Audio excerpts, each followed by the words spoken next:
Pulivendula ZPTC ఎన్నికల్లో high tension నెలకొంది. ZPTC ఎన్నికల ప్రచారంలో గొడవ జరిగింది. వైసీపీ ఎమ్మెల్సీ రమేష్ యాదవ్ కారుపై దాడి చేశారు.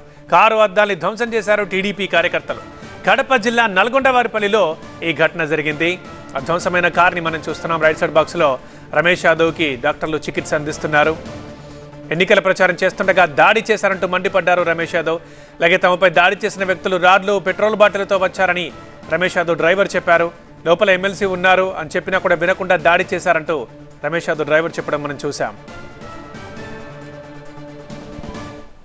క్యాంపెయినింగ్ పోయినాం, అక్కడ కలుద్దాం అనేసి సుమారుగా మేము ఒక 10-15 మంది, వాళ్ళు 200-300 మంది వచ్చి రాడ్లు, పెట్రోల్, రాళ్ళు తీసుకొచ్చి మొత్తం బండి పైన అంతా వేసి కొట్టి ఈరోజు ఇలా చేయడం జరిగింది. సో మా వాళ్ళకి అందరికీ పెద్ద దెబ్బలు తగిలినాయి.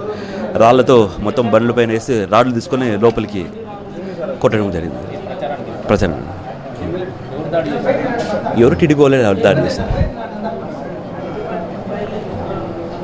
అక్కడ ఏంటంటే టీడీపీ వాళ్ళు ఎదురు పడినారు. మొత్తం అంతా వాళ్ళు బండ్లన్నీ అడ్డం పెట్టేస్తున్నారు. మేము వస్తూ ఉంటే ఇంకా ఎవరి కొద్దీ వాళ్ళు రాళ్ళు దెబ్బ ఎమ్మెల్సీ గారు ఉన్నారని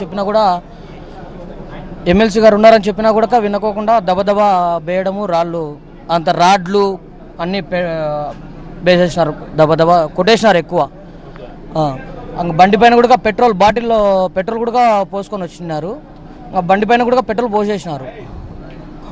అది అన్నగారికి ఏమైనా అయిందనేసి తొందరగా హాస్పిటల్కి తీసుకొని ఆ బ్లడ్ అంతా పడింది బండిలో కూడా. ఎన్నికలు అందుకు రాడ్లతో అంతా కొట్టి ఉన్నారు కాబట్టి ఆ బ్లడ్ అంతా ఉండి హాస్పిటల్కి తీసుకొని రావడం జరిగింది.